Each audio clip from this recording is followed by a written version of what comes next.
Alors une matinée très intéressante et très riche en discussions sur le thème principal de la relation entre l'IA, les soft skills et le management. Ce qu'on a évoqué ce matin, et les intervenants étaient globalement d'accord là-dessus, c'est qu'il y a au moins 3 façons de voir cette interconnexion entre l'IA et les soft skills. La première, c'est est-ce que l'IA va demander de nouveaux soft skills demain? Et la réponse est clairement oui, des compétences autour de la pensée critique, autour de l'analyse critique. Deuxième et troisième qui sont un peu les mêmes, qui est comment l'IA va nous aider à détecter des soft skills chez les candidats et à renforcer ou travailler des soft skills chez les collaborateurs, et on a beaucoup évoqué ce sujet. Alors chez Accenture, nous on travaille depuis plusieurs années sur essayer d'atteindre un recrutement plus inclusif et donc aller chercher des profils qui sortent un peu des carcans les plus évidents quand on recrute. On utilise notamment des outils qui nous permettent d'aller simuler, de faire des jeux, de la gamification grâce à l'IA pour aller tester des compétences très particulières chez nos futurs collaborateurs. Nous on recherche en tant que consultants des gens qui sont très à l'aise avec l'ambiguïté, qui sont capables de résumer des informations très rapidement, de prendre des décisions. Et ça c'est des choses qui sont compliquées à évaluer à la lecture d'un CV, c'est sûr, parfois compliqué à évaluer dans un entretien. Et donc on aime bien mettre les collaborateurs en situation pour aller tester ces compétences. Et donc ça c'est un exemple assez pertinent, je trouve, de l'IA au service de la détection de soft skills. Qu'est-ce qui nous permet de vérifier aujourd'hui si ces nouvelles façons de recruter sont efficaces? C'est 2 choses, c'est la qualité et la quantité. Donc en fait on recrute, on considère beaucoup plus de profils qu'avant grâce à ces intelligences artificielles qui permettent de démultiplier l'effort. Et la façon dont on l'a réglé nous permet d'aller chercher des candidats qui sont encore plus performants dans le rôle qu'avant, parce qu'il y a justement, va aller chercher chez des profils qui, entre guillemets, peuvent sortir de la norme de ce qu'on recrutait jusqu'à présent, va aller trouver des candidats qui excellent en fait sur ces compétences. Donc, qualité et quantité, si l'IA est bien utilisée, elle permet de dépasser ou d'exceller sur ces 2 dimensions.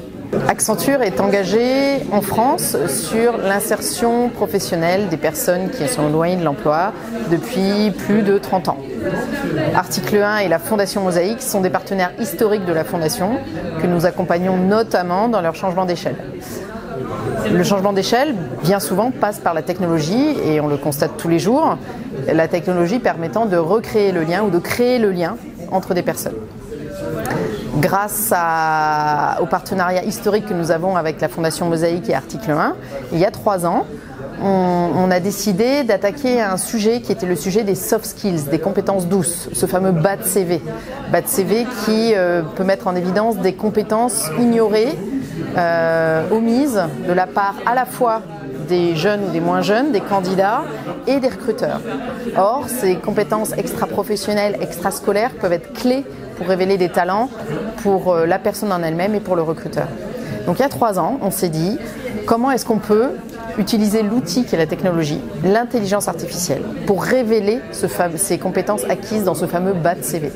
Et donc nous avons réalisé des missions en mécénat de compétences pour Article 1 et la Fondation Mosaïque, pour les outiller de plateformes, pour aider les jeunes et moins jeunes à auto-diagnostiquer leurs soft skills et aider également les recruteurs à les identifier dans leurs offres de poste. Après la sortie du livre blanc que nous avons co-travaillé à l'aune de ces 3 ans de projets menés avec Article 1 et la Fondation Mosaïque sur les soft skills, là en fait ce n'est que le début. Donc on a planté la graine pour continuer les travaux sur le fait de pouvoir utiliser au mieux possible et le plus possible l'intelligence artificielle dès lors qu'elle est pertinente, et c'est le cas dès lors qu'elle est bien utilisée, pour permettre à des candidats Article 1 ou à des candidats de la Fondation Mosaïque de trouver une place dans nos entreprises ou dans la société. Donc aujourd'hui nous avons sorti le livre blanc avec la Fondation Mosaïque RH et Article 1 sur le sujet IA et soft skills, mais en fait c'était que le début.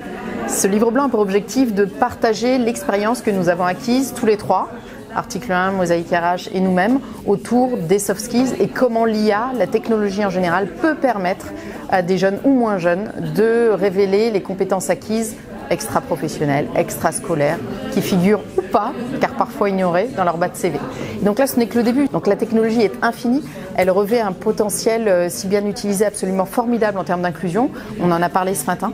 Et travailler avec des acteurs comme Article 1 et la Fondation Mosaïque sur cette question est absolument clé pour nous, et nous allons continuer à travailler ensemble pour allier encore une fois technologie et ingéniosité humaine pour avoir un maximum d'impact positif sur la société. Aujourd'hui, on est dans une matinée qui est organisée par Article 1, la Fondation Mosaïque et hébergée par la Fondation Accenture, et ça me paraissait très important de participer parce que déjà depuis une douzaine d'années je suis impliqué avec Article 1, anciennement Fratelli, et surtout en fait il y a besoin aujourd'hui d'un maximum d'experts sur ces sujets pour ne pas faire des erreurs et des fausses bonnes idées sur ce que veut vraiment dire l'inclusion à l'ère de l'IA. Il y a une question majeure à l'ère de l'IA, c'est est-ce que l'IA peut être un levier d'inclusion et de diversité? Et la réponse est oui, mais sous condition. Premièrement, les modèles d'intelligence artificielle sont extrêmement biaisés et donc il ne faut pas aborder le sujet frontalement. Par exemple, en recrutement avec de la sélection de CV, ce serait extrêmement discriminant et biaisé d'utiliser l'intelligence artificielle en tant que telle. En revanche, pour aider les candidats à mieux se connaître, à se préparer, pour aider les recruteurs à préparer un entretien ou pour pouvoir ensuite développer des compétences et permettre aux nouveaux collaborateurs d'intégrer plus vite certains comportements, là oui, l'IA peut être un vrai levier d'inclusion. Donc de plus en plus, l'IA va être utilisée pour filtrer les CV, pour pouvoir évaluer des candidats. Et donc il faut se préparer, et notamment quand on est issu de la diversité. Et donc le meilleur conseil qu'on puisse donner, c'est dans son CV, dans sa lettre de motivation, dans tous les actes de candidature, de détailler un maximum ce qu'on a fait, donner un maximum de détails sur ses réalisations, sur ses missions, mais aussi ce qui nous a plu, ce qui nous a moins plu, ce qu'on a développé.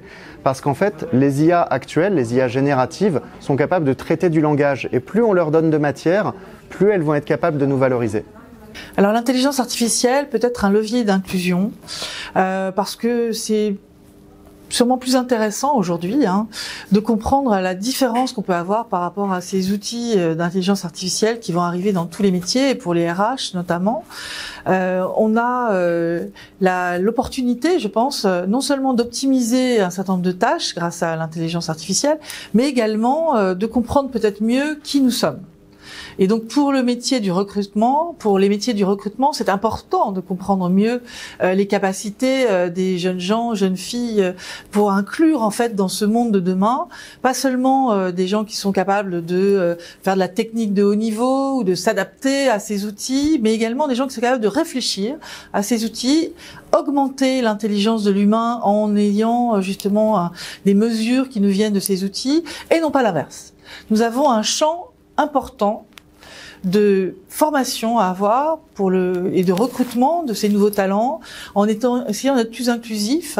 Je dis toujours à l'université, on doit travailler sur l'interdisciplinarité. Je pense que dans les formations actuelles, même dans les grandes universités ou dans les grandes écoles, on doit plus axer sur cette idée d'inclusion entre plusieurs thématiques, sociologie, philosophie, les sciences cognitives, si vous voulez, les sciences de la compréhension de la cognition humaine doivent être en avant pour bien comprendre en fait les limites de l'IA et en même temps ce que l'intelligence artificielle peut nous apporter en tant qu'humains et pour optimiser certaines tâches que nous faisons quotidiennement. Ça peut permettre de libérer du temps, d'intelligence, et cette intelligence, on va la construire collectivement parce que seul face à ces machines, on a souvent des réflexes plutôt de retrait, de peur. Il faut construire des équipes capables de travailler ensemble et d'extraire justement, d'augmenter notre capacité de comprendre et de donner du sens à différentes situations. Ce n'est pas l'IA qui le fera.